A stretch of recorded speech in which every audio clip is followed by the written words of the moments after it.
One peaceful autumn afternoon in a working-class neighborhood, a 55-year-old black man, a quiet, weary laborer, was having lunch alone when he saw two homeless children, a thin girl carrying her limp little brother on her back, starving. While everyone else turned away, he was the only one who reached out. A warm cup of milk, a simple piece of bread, an act of kindness that changed everything. 18 years later, that same girl stood on a stage, thanked him, and brought the entire hall to tears. Before we dive in this story, let us know where you watching from. We love to hear your thought. It was the kind of autumn afternoon that makes people forget their troubles for a moment.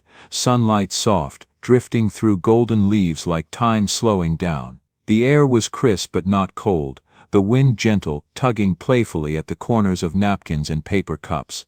The street bustled with life, horns honking, distant hammering, voices rising and falling in the rhythm of the working class. Laborers in dusty boots and worn flannels lined up outside, a narrow diner wedged between a pawn shop and a tire store. Steam rose from bowls of stew and greasy platters as people ate quickly, their minds already half at the job sites waiting for them. At the far corner of the restaurant, in the shadow of a smudged window, sat a man alone at table 6.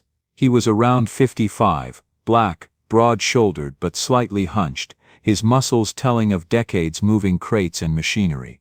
He wore a faded denim jacket over a gray undershirt and jeans caked with dried dirt. His hands were rough, like tree bark, fingers thick and calloused. He stirred his coffee absently, though it had long gone cold. His eyes were heavy, not tired, but burdened, like they had seen too much for one lifetime. His name was Clarence, and he had once carried a 3-year-old boy on those same shoulders that now sagged under silence.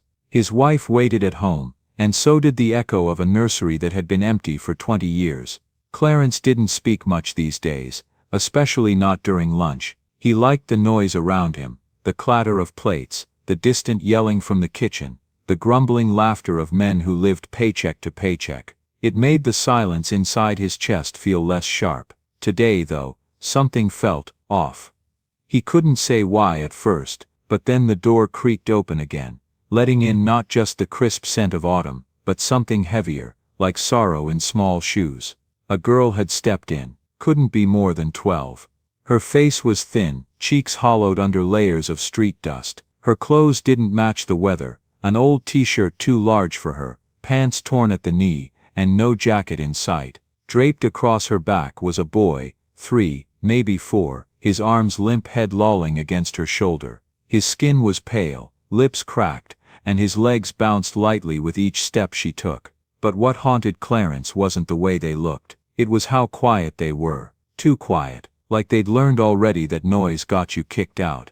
The girl didn't speak at first. She hovered near the door, eyes scanning the room, calculating risk like an adult too young to be one. The boy on her back didn't stir. She made her way to the nearest table, eyes hopeful but wary. Can I have a little food, for my brother?" she whispered.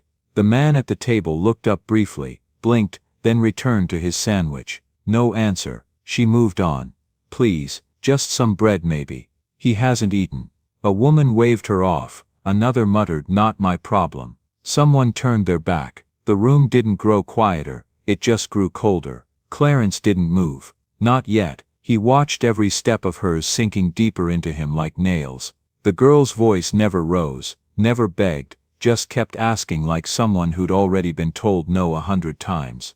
The boy on her back had stopped moving altogether. That was what finally made Clarence put down his cup. The waitress passed by, giving the girl a look like she was chewing something sour. "Hey, you can't be in here, this ain't a shelter, out, now." Her voice snapped like a broomstick. The girl flinched but didn't argue. She turned, slow, adjusting her brother gently as if he were glass. They headed toward the exit, their shadows stretching long across the tile floor, 2 shadows that shouldn't have been there in the first place. And then Clarence stood up. He didn't know why he did it. It wasn't dramatic, just a chair scraping the floor, the way a man might get up to pay his bill. But his voice, deep and rough like gravel rolling downhill, carried through the room. "Hey sweetheart," he said. "Y'all can sit here, let the little one rest a minute."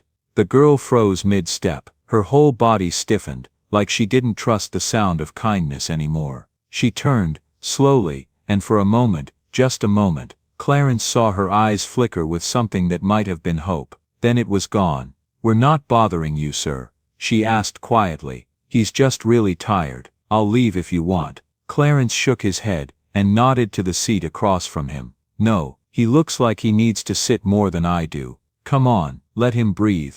The girl approached like a wild animal that didn't quite believe the trap wasn't there. She gently slid her brother down onto the bench seat, cushioning his head with her own palm. She didn't sit herself, just hovered protectively beside him. Clarence looked at the boy, his chest rising faintly, skin pale, like paper, and something inside him buckled. "He eaten anything?" Clarence asked. The girl didn't meet his eyes. "Not in 3 days. I tried to get him water from the park, but he won't talk anymore." The sentence landed like a brick. Clarence swallowed hard, throat tight. 3 days, a toddler, he could be dying. Hell, he might already be halfway gone. Clarence waved over the same waitress who had just tried to throw them out. She opened her mouth to object, but the look in his eyes stopped her. "Hot milk," he said firmly. "And something soft, something warm now." She nodded and left, her face unreadable. The man turned back to the girl. He didn't ask her name,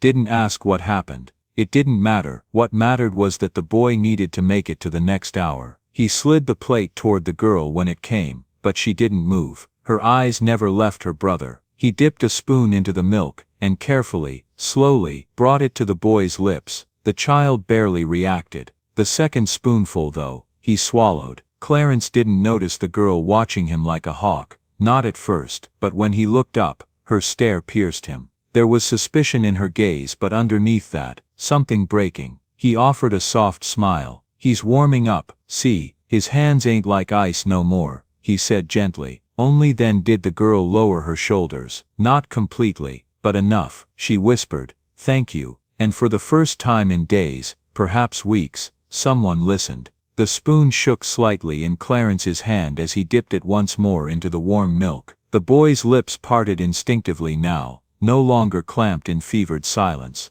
Each swallow felt like a small victory, and Clarence counted them without realizing. 1, 2, 3, as though time had stopped ticking anywhere else but this booth in a run-down diner under the pale noonday sun. Outside, the wind swirled lazy spirals of golden leaves past the window. Inside, the air was thick, not with smoke or grease, but with the kind of tension that made your chest pull tight like an old rope. The girl hadn't moved. She still stood to the side of the booth, thin arms clenched, jaw taut, watching like she was ready to snatch her brother back and run at the first wrong move. Clarence noticed the way she leaned just slightly toward the table, the way her foot twitched every time the boy let out a sound. Her body was there, but her mind was pacing 100 exits. She hadn't touched the plate of food in front of her. The sandwich sat untouched, its warmth slowly bleeding into the paper wrapper. He didn't look at her directly, not yet. He just spoke low and careful, the way you speak to a wounded animal that hasn't decided whether it trusts you yet. "What's your name, baby girl?" She flinched slightly at baby girl, not insulted, just startled, as if it was the first time in a while someone had called her anything that soft. Her lips parted, but nothing came out. She looked down, then back at her brother, then finally back at Clarence. "Janie," she whispered. Her voice cracked like dry wood. "His name's Eli." Clarence nodded, spoon dipping again. "Well, Janie, looks like this little man's got some fight left in him." He gave Eli another sip, then brushed a milk mustache from the corner of the boy's mouth with the edge of a napkin. His heart ached at the heat of that tiny forehead. Still burning, still fading. "You said it's been 3 days, he asked. Janie hesitated. Her eyes darted toward the waitress in the distance, now pretending to wipe down menus, but watching closely. She took a step closer to her brother, her voice firmer this time. "I tried, I really did. People don't look at us. I asked, but they think I'm lying, or trying to steal. Sometimes they laugh, sometimes they don't even stop chewing." She blinked fast. "Last night we slept in the park, near the benches by the bus depot. I gave him half of a granola bar I found, but he threw it up." Clarence let the words settle. They hurt, because he could imagine it too clearly. Janie's eyes had the kind of fatigue adults couldn't even fake. She wasn't asking for pity, she was reporting facts, like a soldier. He finally looked at her, not with pity, with gravity, with a kind of quiet reverence. You did good, Janie, you kept him breathing, that's more than most folks would have managed. She didn't respond to that, didn't smile, didn't thank him. She just nodded once, stiff, tight, almost like a salute, and still she didn't sit, still she hadn't eaten. Clarence leaned back, glanced toward the window where the light slanted across the table. It hit the boy's tiny hand, making the bruises on his knuckles glow faint purple under his skin. He turned to the plate. You hungry? He asked, already knowing the answer. Janie didn't answer, her eyes flickered to the food, then away. He's the only one that matters, she said flatly. I can go without. Clarence narrowed his eyes, the way a father might when he's about to scold, but gently. That ain't how it works, sweetheart. If you fall, who's gonna carry him next time? She looked down again. Her fingers clenched the edge of the seat. Clarence didn't push. He just reached out, slid the plate a little closer to her. It's yours, not a handout. A reward, for doing what no kid should ever have to do. The moment hung between them. Then Janie's shoulders lowered half an inch. She slowly, cautiously sat, not quite relaxed, but closer. She didn't touch the sandwich yet. Instead, she looked at Eli. Her fingers reached out, brushing his hair back. Her lips moved silently. A prayer maybe, or a count. Clarence watched her, heart hammering with something he couldn't name. Was it grief, anger, some twisted blend of both? He took a long breath. The wind outside picked up slightly, rattling the window pane. Leaves clung to the glass for half a second before slipping off, carried down the street like stories nobody heard. He didn't dare break the silence that followed. Not yet, because something fragile was unfolding across the table, like glass thawing in the sun, and the wrong word might shatter it. Janie finally reached for the sandwich, not greedily, not even hungrily. She took a small bite, chewed slow, and her eyes never left her brother's face. Clarence returned to the milk, spoon still moving, one breath at a time, anchoring a life that had almost slipped away. Outside, the light filtered through amber trees. Inside, two strangers sat in a diner booth, one eating slowly, the other feeding a child too weak to lift his head, and something unspoken began to knit the space between them. There are leaves that fall quietly, unnoticed, flickering, swirling towards sidewalks like dancers with nowhere left to go, but some fall, and bring with them the weight of stories too heavy for the wind to carry. Clarence watched a few of them now, pressed against the outside of the diner's window like fingers that couldn't quite knock. Inside, the boy stirred. It was subtle, barely there, a shifting in the lap of his sister's arms. But Janie noticed immediately. Her body tensed, her hands moving to steady him, to cradle the back of his head, as if she had done it 1,000 times before. Eli's eyelids fluttered, lashes twitching. He coughed weakly. Then his hand, small and bird-like, reached out in confusion, grabbing at air until it found her wrist. Janie, the name barely escaped his throat. She didn't answer with words. She just leaned in, forehead against his, breathing in a shaky sob she wouldn't let fully out. The boy blinked again, dazed, confused, scared, but alive. Clarence felt something in his own chest give way, like a splintered board finally cracking under years of pressure. He cleared his throat. It felt thick. "Where are your folks, honey?" he asked gently, eyes shifting to Janie. The silence that followed wasn't hesitation, it was calculation. Janie looked at him for a long time, long enough that Clarence began to wonder if she'd answer at all. Then she said, flat and dry, "Gone." He waited, didn't interrupt. She continued, each word like a rock scraping her throat. "Car accident, last winter, black ice. They said the brakes failed." Clarence didn't breathe. Janie's eyes stared straight ahead, unblinking. "We were with them. I remember Mom screaming. I remember my seatbelt cutting into me. Then it went black." She paused. "When I woke up I was in the hospital. They were gone, both. No funeral, just paperwork, and a woman with a clipboard saying something about next of kin. I told her I had nobody." She licked her lips. "Then it got worse. Turns out Dad had debts, big ones. I don't understand it all. Some kind of loan on the house. I just remember the man showing up with a sheriff and a notice. Said we had 3 days. I packed what I could. I carried Eli. And we ran." Clarence's jaw clenched so tightly it ached. His knuckles whitened on the edge of the table. Janie wasn't crying. She had passed that line a long time ago. She wasn't telling a sad story. She was reporting a war. "Y'all been out there since then?" he asked, already fearing the answer. "Sometimes a week at a church shelter, sometimes not. Parks, alleys. One time, a bus driver let us sleep on a parked bus till sunrise. But mostly, it's just walking, hoping someone looks." Clarence looked down. His stomach turned. This country had room for $1 million condos and $20 burgers, but not for two kids lost in the cold. His lips tightened, voice low and bitter. "No one helped?" Janie smiled, but it wasn't joy. It was the smile of someone who had learned to expect less. "People look the other way faster than they look you in the eye. I get it. We make them feel guilty. Easier to pretend we're not there." Eli shifted again, now half asleep in her lap. Janie wrapped her arms tighter around him. The afternoon light had begun to change, slipping into that golden edge where everything looks prettier than it feels. From the kitchen came a sharp clang of a dropped pan, followed by laughter and a slammed door. The world kept spinning, indifferent. Suddenly, a loud metallic clang rang from outside, the iron bell atop the construction site across the street. It rang 3 times, echoing through the neighborhood like a war cry. Clarence stiffened. He knew that sound. The foreman's signal. Shift was about to begin.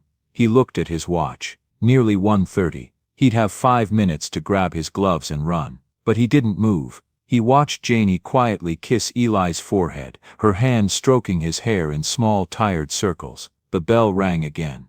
"I gotta go," Clarence finally muttered, voice almost apologetic. Janie stood immediately, back straight. She moved fast, reflexive, already lifting Eli to her back. It was like watching a soldier break camp. Clarence hated how smooth it was, how practiced. Eli whimpered once but didn't resist. The boy was still too weak to understand what he'd just come back from. "You don't have to leave right now," Clarence said. Janie looked at him with that same unreadable face. "If someone comes and sees us sitting here without you, they'll make us leave anyway." Clarence wanted to argue. He wanted to shout that it shouldn't be like this, but he just swallowed hard and stood. He reached into his wallet, pulled out the only 20 he had left until Friday. "Here," he said, handing it to her. She blinked. "I know I can't. It's not charity," he said quickly. "It's for Eli. Use it for him. He deserves a warm night." Janie took the bill like it was something sacred. She didn't thank him, not in words. She just nodded, once solemnly, and turned for the door. As she pushed it open, the autumn wind rushed in again, stronger now, colder. A swirl of leaves followed her out. Clarence watched them go, standing there frozen in place as the door swung shut behind them with a soft thud. He sat back down, didn't eat, didn't drink, just stared at the space where they had been. A single leaf had flown in, and now rested beneath the table, crisp and brown. He didn't brush it away. That evening, when he got home, the sun had dipped behind the rooftops and painted everything in deep amber. His house was small but neat, the porch worn with age. Inside, the living room smelled faintly of lavender and wood polish. The kitchen light was on. His wife Miriam stood by the sink peeling carrots. She turned when she heard him come in. One look at his face and she knew. "What is it?" she asked softly. Clarence didn't speak at first. He set his coat down, sat, looked at his hands. Then slowly he told her everything. About the girl, the boy, the sandwich, the milk, their names. Miriam listened, one hand over her mouth, eyes wide and shining. And when he told her about the hospital, the eviction, the way Janie held her brother like a lifeline, she broke. The tears came in silence, sliding down her cheeks as she sat beside him, hand in his. Clarence didn't cry. He hadn't in years, but something cracked open in him that night. They sat in the kitchen long after the sky turned navy, wrapped in a silence that was heavier than grief but warmer than anger. Through the kitchen window, the street lamp flickered on. The wind rustled again, and outside, leaves skittered along the pavement like ghosts. Somewhere in the city, 2 children walked into that wind. Somewhere behind them, 2 strangers sat in a kitchen, hearts broken open, and something shifting. Not all children have a place to return to. But sometimes, when the season turns and the wind softens, autumn leaves behind more than just its chill. It leaves room for mercy, for impossible meetings, for little things that look like miracles. The next day, just before noon, Clarence stood beside his wife Miriam at the edge of the cemetery path, both of them squinting under the pale blue sky. The sun filtered gently through branches overhead, casting a shifting patchwork of gold and shadow on the moss-lined stones. The cemetery was quiet, the kind of quiet that felt reverent, not empty. Only the rustle of leaves underfoot and the occasional bird cry disturbed the stillness. Clarence had insisted they come. He hadn't slept much the night before. Miriam hadn't either, though neither of them said it out loud. Something had stuck in his bones since that encounter at the diner, something he couldn't shake. It wasn't guilt. It was closer to a pull, like a thread he didn't realize had been stitched through his ribs until it started tugging. The boy's voice, the girl's eyes, the way Janie had cradled her brother, like she could hold back the whole world if she just squeezed hard enough. They walked slowly toward their son's grave, row 6, near the oak tree, third stone from the end. It was a habit now, a ritual of decades. Miriam carried the same faded cloth she used to wipe the headstone clean. Clarence carried the silence, but as they approached, something shifted in the landscape. Something was different. Miriam slowed. Clarence's breath caught in his chest. He blinked once, not sure if what he saw was real. There, curled together like roots of the same tree, were two small figures, Janie and Eli. Asleep, huddled at the base of the headstone, their son's headstone. Eli was curled in tight, his little hands tucked under his cheek, his face peaceful in a way it hadn't been at the diner. Janie lay beside him, her arm wrapped protectively across his chest. Over both of them was a large frayed jacket, too big, sleeves dragging in the dirt, buttons mismatched.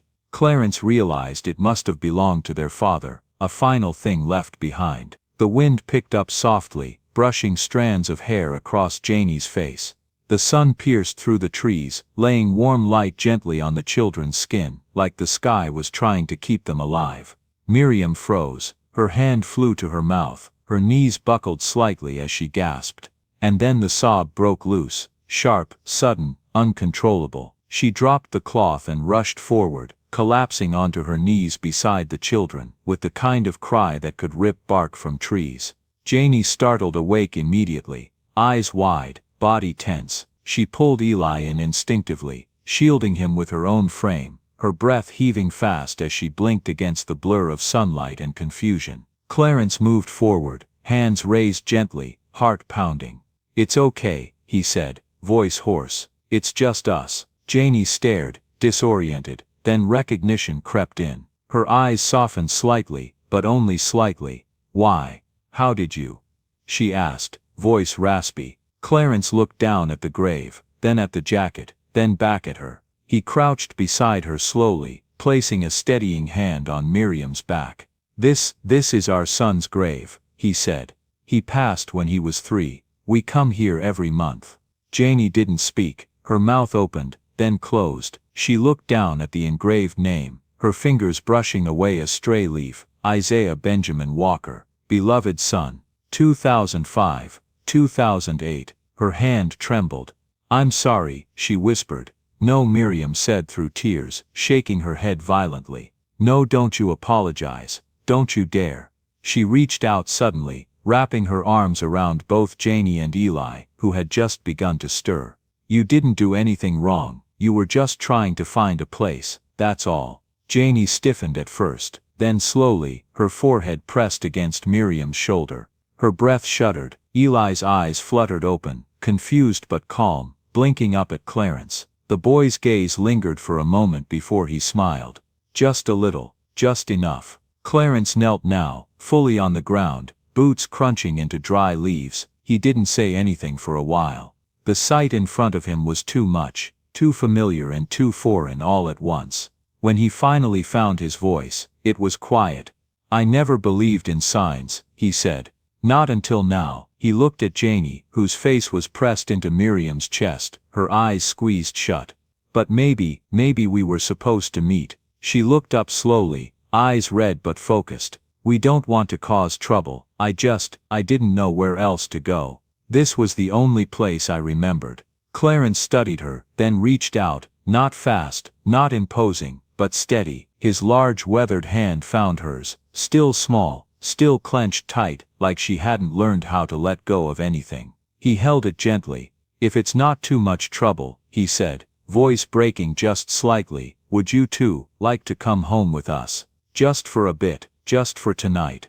You don't have to stay, just warm up. Rest." Janie didn't answer right away. She looked down at Eli, who was now sitting upright, rubbing his eyes, nodding sleepily without fully understanding. She looked at Miriam, who had wrapped her own sweater around Eli's shoulders. And then she looked at Clarence, into the eyes of a man who had lost a son, and didn't want to lose two more strangers to the same cold silence. Finally, she nodded, not dramatically, not with a smile, just a single fragile, trusting nod. Clarence exhaled, long and slow. The leaves above rustled in applause. They stood together, slowly, like a family learning how to rise. Clarence picked up Eli this time, carefully, with arms that remembered the weight of a child.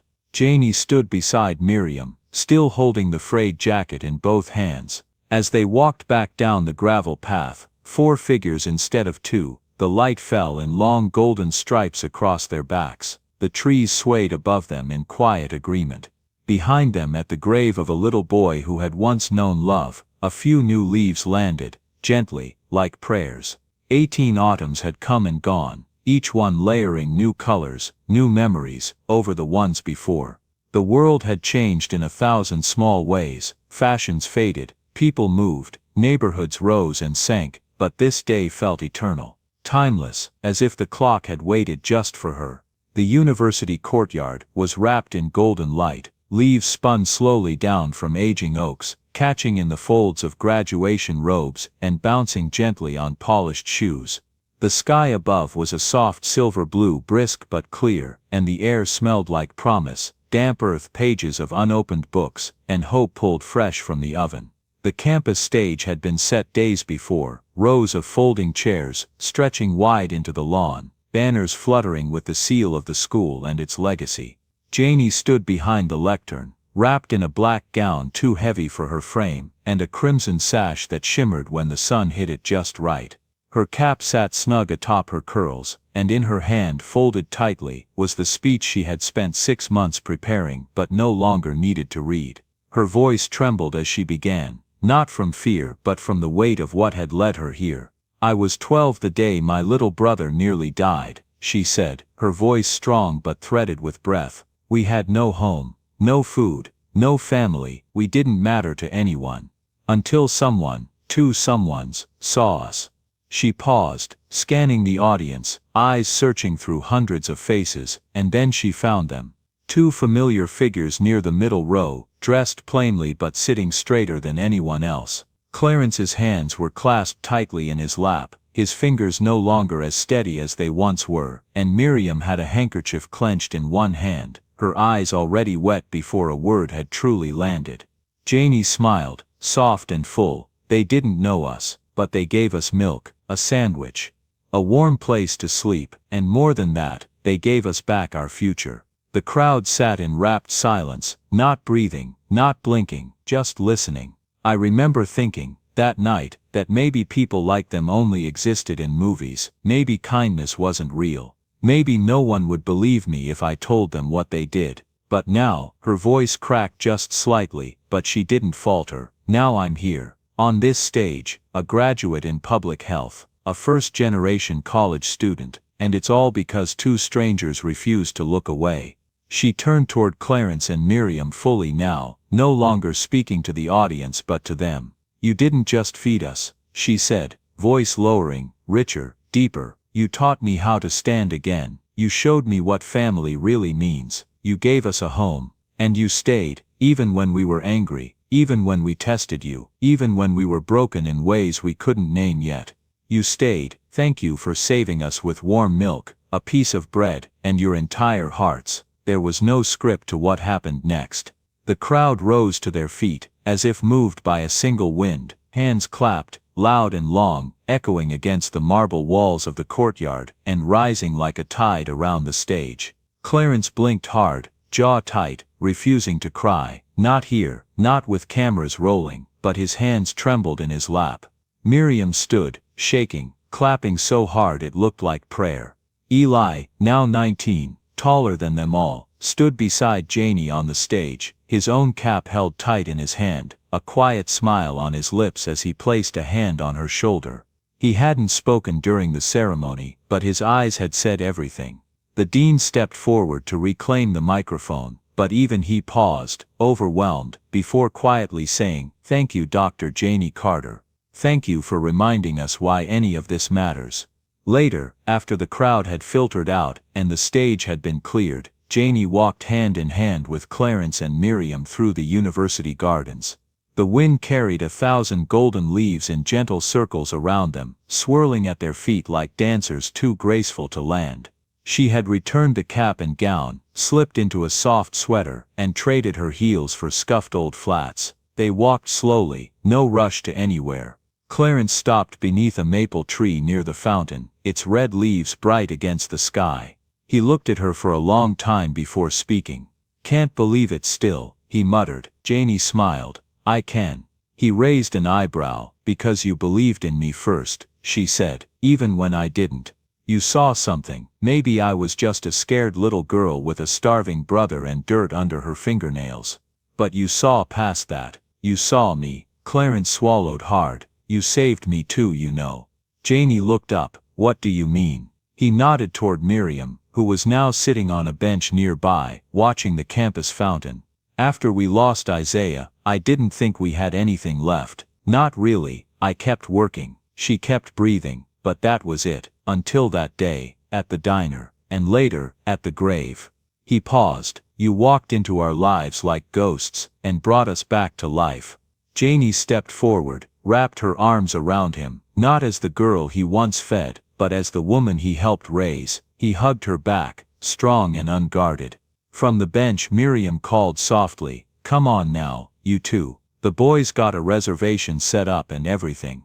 They laughed. Janie turned toward her, eyes sparkling. "1 second." She bent down, picked up a leaf from the ground, a red one, full and round, like a perfect ember. She pressed it into Clarence's hand. "Keep this," she said. "Just in case you ever doubt you've changed a life." He looked at the leaf, then back at her. "Just one," she smiled. "Maybe more than one." And with that, they walked forward, together, into the fading light of late afternoon. The wind followed them, soft and warm, wrapping around their backs like an old coat. Behind them, the leaves danced across the stone paths of the university, telling a story now known by all. A story about hunger, and hope, and a sandwich. A story about grief, and grace, and two strangers who refused to look away. A story that began with warm milk, and ended with a standing ovation. Join us to share meaningful stories by hitting the like and subscribe buttons. Don't forget to turn on the notification bell to start your day with profound lessons and heartfelt empathy.